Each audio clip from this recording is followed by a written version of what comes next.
Dhanik Bharat educational institutions inter IIT JEE NEET admission open. ఇక తెలంగాణలో politics శరవేగంగా మారుతున్నాయి. పొలిటికల్ సర్కిల్స్ లో పార్టీ మార్పుపై జరుగుతున్న ప్రచారాలకు చెక్ పెట్టేశారు ఎమ్మెల్యే మల్లారెడ్డి. పార్టీ మార్పుపై తొలిసారి ఆయన నోరు విప్పారు. బీఆర్ఎస్ పార్టీని వీడుతున్నారంటూ వస్తున్న వార్తలను మల్లారెడ్డి కొట్టిపారేశారు. పార్టీ మారుతున్నారనే ప్రచారాన్ని నమ్మి ఓ అభిమాని ఏకంగా రక్తంతో లేఖ రాయటం తనను తీవ్ర ఆవేదనకు గురి చేసిందని చెప్పేసి మల్లారెడ్డి చెప్పడం జరిగింది. కేటీఆర్ కు జన్మదిన శుభాకాంక్షలు ఈ రోజు ఆయన తెలియజేస్తూ ఈ విధమైనటువంటి వ్యాఖ్యలు చేశారు. అలాగే కేటీఆర్ ముఖ్యమంత్రి కాబోతున్నారని, సీఎం పీఠంపై చూడటమే తన యొక్క లక్ష్యమని మల్లారెడ్డి ఈ విధంగా ఆయన బర్త్డే రోజు కామెంట్ చేశారు. బోయినపల్లిలోని క్యాంపు కార్యాలయంలో గులాబీ కండువా కప్పుకొని మరి కేటీఆర్ జన్మదిన వేడుకలను ఘనంగా నిర్వహించారు మల్లారెడ్డి. ఈ రోజు బర్త్డే రోజు, కేటీఆర్ బర్త్డే రోజున ఆయన నోరు విప్పడం, ఇన్ని రోజుల నుంచి వస్తున్నటువంటి కొన్ని ఊహాగానాలకు సంబంధించినటువంటి, పార్టీ మార్పులకు సంబంధించినటువంటి విషయాలకు సంబంధించి ఆయన ఈ రోజు మాట్లాడారు. ఒకసారి ఇప్పుడు మాజీ మంత్రి మల్లారెడ్డి మాట్లాడినటువంటి వీడియో ఒకసారి ఇప్పుడు మనం యూటీవీ స్క్రీన్ మీద చూద్దాం. అందుకు చాలా బాధ అనిపించింది నాకు. ఎవరు అడ్రస్ కూడా రాయలేదు. తప్పకుండా నేను కలుస్తా. నేను ఆయన బాధ అంతా నేను పార్టీకి మారుతున్నాను బాధ అది రాసిండు. నాకు కూడా బాధ అనిపించింది. చాలా ఇబ్బందికరం ఉంది. అడ్రస్ చేస్తే తప్పకుండా ఇంటికి పోతుంటే తప్పకుండా ఆయన ఎట్లయినా అడ్రస్ తెచ్చుకొని పోతా. నాకు కూడా బాధ. నేను ఎక్కడ పార్టీలో పోతాను, ఏ పార్టీలో మాట్లాడుతూ రాసినందుకు చాలా బాధ అనిపించింది నాకు. ఎవరు అడ్రస్ కూడా రాయలేదు. తప్పకుండా నేను కలుస్తా. నేను ఆయన బాధ అంతా నేను పార్టీకి మారుతున్నాను బాధ అది రాసిండు. నాకు కూడా బాధ అనిపించింది. చాలా ఇబ్బందికరం ఉంది. అడ్రస్ చేస్తే తప్పకుండా ఇంటికి పోతుంటే తప్పకుండా ఆయన ఎట్లయినా అడ్రస్ తెచ్చుకొని పోతా. నాకు కూడా బాధ. నేను ఎక్కడ పార్టీలో పోతాను. సో గత కొన్ని రోజుల నుంచి కూడా మల్లారెడ్డి పార్టీ మారబోతున్నారనేటువంటి ఒక ఇన్ఫర్మేషన్ అయితే సోషల్ మీడియా వేదికగా పాస్ అవుతుంది. దానికి సంబంధించి ఒక అభిమాని మల్లారెడ్డికి రక్తంతో కూడా లేఖ రాశారు. దానికి సంబంధించి ఆయన చాలా బాధకు లోనయ్యాను అని చెప్పేసి కూడా మల్లారెడ్డి మాట్లాడడం జరిగింది. అండ్ ఇవాళ కేటీఆర్ బర్త్డే సందర్భంగా ఆయన ఇవాళ గులాబీ కండువా కప్పుకొని కూడా మాట్లాడడం జరిగింది.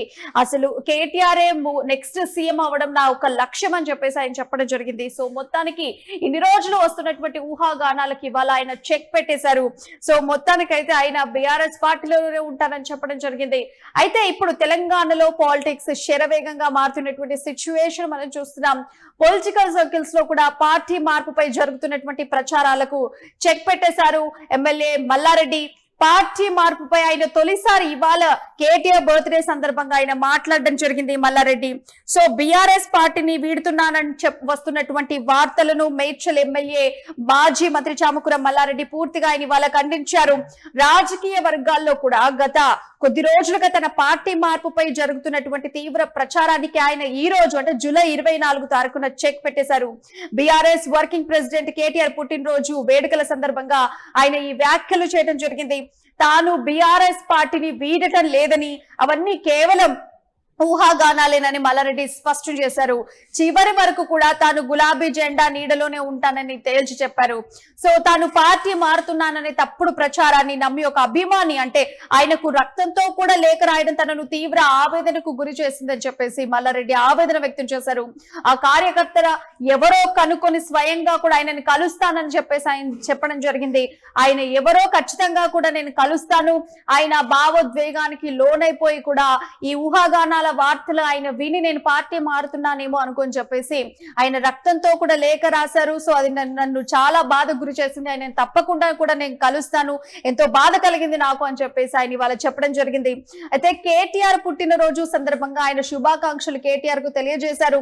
భవిష్యత్తులో కూడా కేటీఆర్ తెలంగాణకు ముఖ్యమంత్రి కాబోతున్నారని చెప్పేసి ఆయన చెప్పడం జరిగింది. ఆయనను సీఎం పీఠంపై చూడటమే తన ఏకైక లక్ష్యమని కూడా మల్లారెడ్డి ఆయన ఇవాళ కేటీఆర్ బర్త్డే రోజు మాట్లాడడం జరిగింది. అయితే బోయినపల్లిలోని తన క్యాంపు కార్యాలయంలో గులాబీ కండువా కప్పుకొని మరి కేటీఆర్ జన్మదిన వేడుకలను మల్లారెడ్డి అనుచరులు కార్యకర్తలతో కలిసి ఎంతో ఘనంగా కూడా అక్కడ సెలబ్రేట్ చేసుకున్నారు.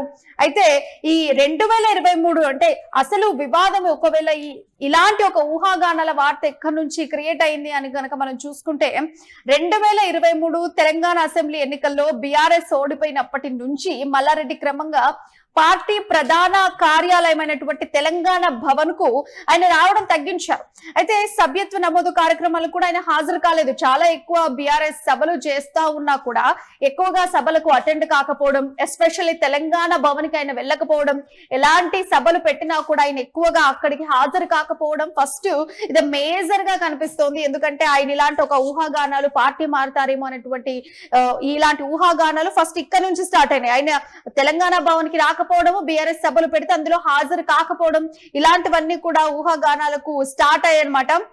సో మల్లారెడ్డి తన కుమారుడు భద్రారెడ్డి అలాగే కోడలు ప్రీతిరెడ్డితో కూడా కలిసి ఢిల్లీలో ప్రధాని నరేంద్ర మోదీని కూడా కలవడం అప్పుడు రాజకీయ వర్గాల్లో కూడా తీవ్ర కలకలం రేపింది. తన విద్యా సంస్థల ప్రారంభోత్సవ ఆహ్వానం కోసమే కలిశామని కూడా వారు క్లారిటీ ఇచ్చారు. ఇచ్చినప్పటికీ కూడా ఆయన బీజేపీలోకి మారుతున్నారనేటువంటి ఒక ప్రచారం గట్టిగా జరిగింది. ఎందుకంటే ఒకవైపు బీఆర్ఎస్ చేస్తున్నటువంటి కార్యక్రమాలకు సభలకు ఆయన దేనికి అటెండ్ అవ్వకపోవడం, ఎస్పెషల్లీ తెలంగాణ భవన్ కి వెళ్ళకపోవడం, ఆయన ఈ మధ్య కాలంలో ఎక్కువగా బీఆర్ఎస్ కు సంబంధించి మాట్లాడకపోవడం, ఈ మధ్య కాలంలో ఎక్కువగా వైరల్ కాకపోవడం, ఇవన్నీ కనుక చూస్తా ఉంటే దాని తర్వాత మళ్ళీ ప్రధాని నరేంద్ర మోడీని ఆయన కాలేజెస్ కి సంబంధించి, యూనివర్సిటీకి సంబంధించి ఆయన అండ్ అలాగే వాళ్ళ కోడలు ప్రీతి కూడా ఇద్దరు కూడా కలవటం, ఇవంతా కూడా చూస్తే ఆయన బీజేపీలోకి మారతారేమో అనేటువంటి ప్రచారం ఎక్కువ సాగింది. అండ్ మోర్ ఓవర్ ఆయన ఎప్పుడు కూడా మాట్లాడి చెప్పిన సిచ్యువేషన్ లేదు. నేను బీజేపీకి వెళ్ళను, బీఆర్ఎస్ లో ఉంటానని ఖచ్చితంగా ఏం చెప్పకుండా జస్ట్ నార్మల్ గా కలిసినంత మాత్రాన మారుతామా ఏంటి అని చెప్పేసి మాట్లాడడం, ఇదంతా కూడా ప్రజల్లో ఒక రకంగా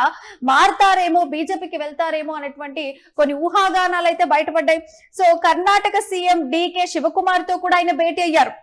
ఇటీవల సీఎం రేవంత్ రెడ్డి వేదికలపై మల్లారెడ్డి సైలెంట్ గా ఉండడంతో ఆయన కాంగ్రెస్ వైపు కూడా చూస్తున్నారనే కొన్ని రూమర్స్ కూడా వచ్చాయి.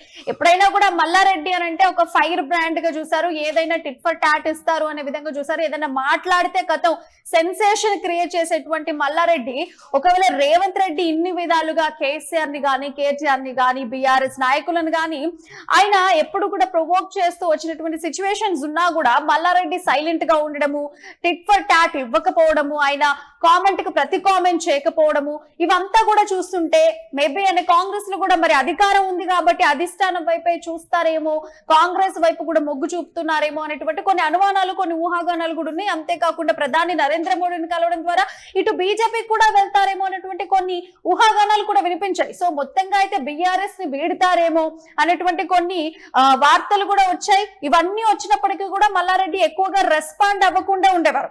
సో ఒకటి తెలంగాణ భవన్ కి ఆయన ఎక్కువగా వెళ్ళకపోవడం, రెండు బీఆర్ఎస్ సభలు ఎక్కడ పెట్టినా కూడా కార్యక్రమాలు ఏ ఉన్నా కూడా ఎక్కువ శాతమైన హాజరు కాకపోవడం, మూడు ఆయన ప్రధాని నరేంద్ర మోడీని కలవడం, ఆయన వాళ్ళ కోడలు ఇద్దరు కూడా కలిసి ప్రధాని నరేంద్ర మోడీని కలిసి వాళ్ళతో మాట్లాడడం కూడా జరిగింది.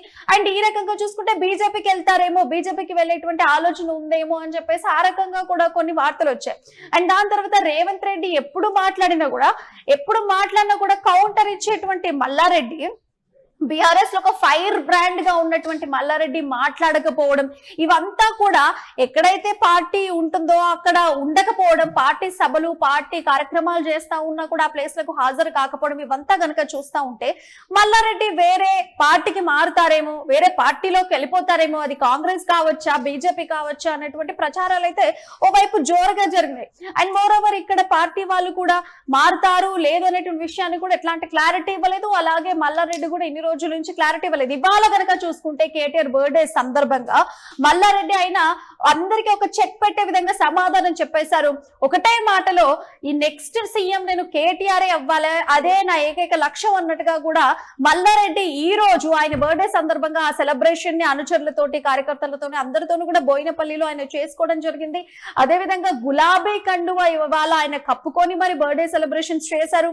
అంతేకాకుండా ఎవరైతే ఆయనకు రక్తంతో ఒక లెటర్ రాసి పంపించారో పార్టీ మార్పుకు సంబంధించి, సో అది ఆయన ఎంతో భావోద్వేగానికి లోనే రాసినట్టుగా ఆయన కనిపించిందంట. సో ఆయనకి ఎంతో బాధ కలిగిందంట. సో ఆ కార్యకర్త ఎవరు ఆయనను ఖచ్చితంగా కనుక్కొని ఆయనను కలుస్తాను, వాళ్ళ ఇంటికి వెళ్తాను అని కూడా ఆయన బాధతో ఇవాళ చెప్తున్నటువంటి మాట మనమైతే ఇప్పటి వరకు చూసాం.